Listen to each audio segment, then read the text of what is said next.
You probably use a tape measure all the time, but have you ever wondered about that small metal hook at the very end?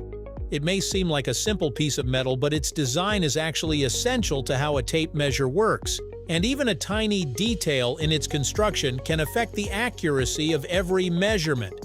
For such a small part, it has a surprisingly important job. In fact, without it, measuring would be much harder than you might think.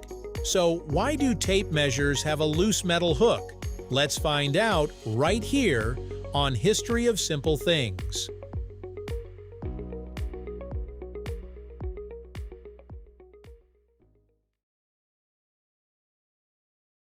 The metal hook at the end of a tape measure may look like a simple attachment, but it actually plays several important roles in how the tool works.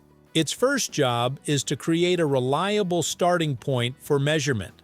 Because the hook has thickness, fixing it in place would create a small gap between the object's edge and the tape's 0 point. The design of the hook solves this problem while also giving the tape a practical way to grip whatever you're measuring. The hook is crucial because tape measures work for both outside and inside measurements, catching onto an edge when measuring an object like a wooden board. For an inside measurement, such as the width of a cabinet or window opening, the hook is pressed against the surface. These opposite forces are exactly why the hook is designed as a separate metal component, rather than simply being a fixed extension of the blade.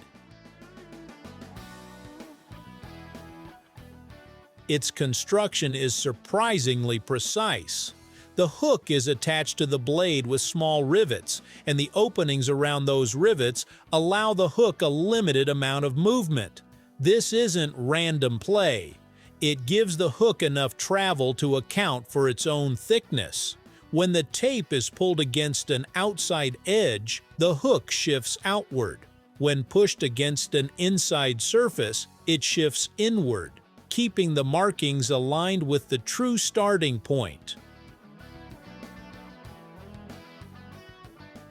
The hook also serves as the tape measure's anchor.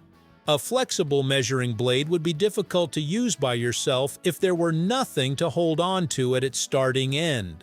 The metal hook catches onto the edge of a board, pipe, table, or other object, allowing you to stretch the tape without constantly holding its beginning in place. That small tab essentially gives the flexible blade a temporary grip. Its shape and material are important for this job. The hook needs to be thin enough to work with the measurement system, but strong enough to repeatedly catch onto hard edges without bending.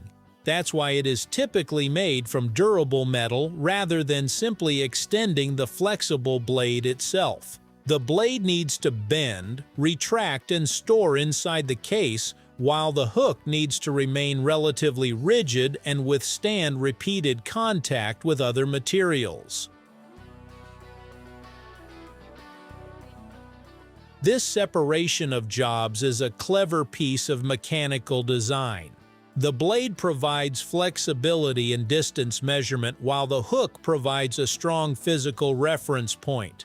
Rather than forcing one piece of material to perform both functions, the tape measure uses two components that are suited to their specific roles. The metal hook is also closely connected to the tape's accuracy. Its dimensions, position, rivets, and permitted range of movement all have to work together with the markings printed on the blade. That's why damage to the hook can be more serious than it looks. If the metal becomes bent or the rivet holes become distorted, the hook may no longer sit where it should, potentially affecting measurements even when the numbers on the tape are perfectly readable. The hook's durability matters for another reason.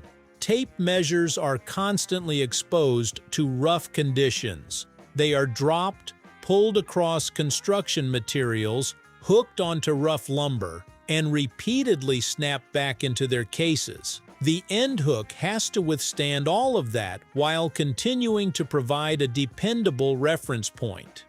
What makes the design especially interesting is how much functionality is packed into such a small piece of metal. It isn't simply there to mark the beginning of the tape. It anchors the blade, establishes the measurement reference, compensates for its own thickness, and allows the same tool to measure both external objects and internal spaces. There is also a practical reason the hook is made from metal and kept separate from the blade. The end of a tape measure experiences repeated impact and friction every time it catches onto an edge, so it needs to withstand forces that the flexible blade itself isn't designed to handle. Its rigid shape provides a durable contact point while the blade remains flexible enough to extend and retract smoothly. More importantly, the hook brings together the tape measure's two main requirements. It needs to be easy to anchor and precise enough to measure from. This small metal piece secures the tape while keeping the measurements accurate. It's a simple example of how even the smallest component of an everyday tool can be carefully engineered around a specific problem. But the hook's movement isn't the only clever part of its design.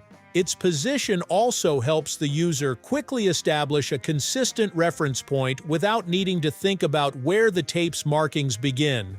Whether you're pulling the blade toward you or pushing it into a space, the hook adapts to the direction of the force, making the same tape measure useful in situations where a fixed starting point would be inconvenient. So, the next time you look at the metal hook on a tape measure, think of it as more than just the piece that catches onto an edge. It is the connection between the object you're measuring and the numbers printed on the blade. Without that small, carefully designed component, a tape measure would be much harder to use and far less practical for everyday measurements. Thank you for watching. If you have suggestions for our next video, feel free to share them in the comments below. We'll be sure to give you an acknowledgement for your contribution.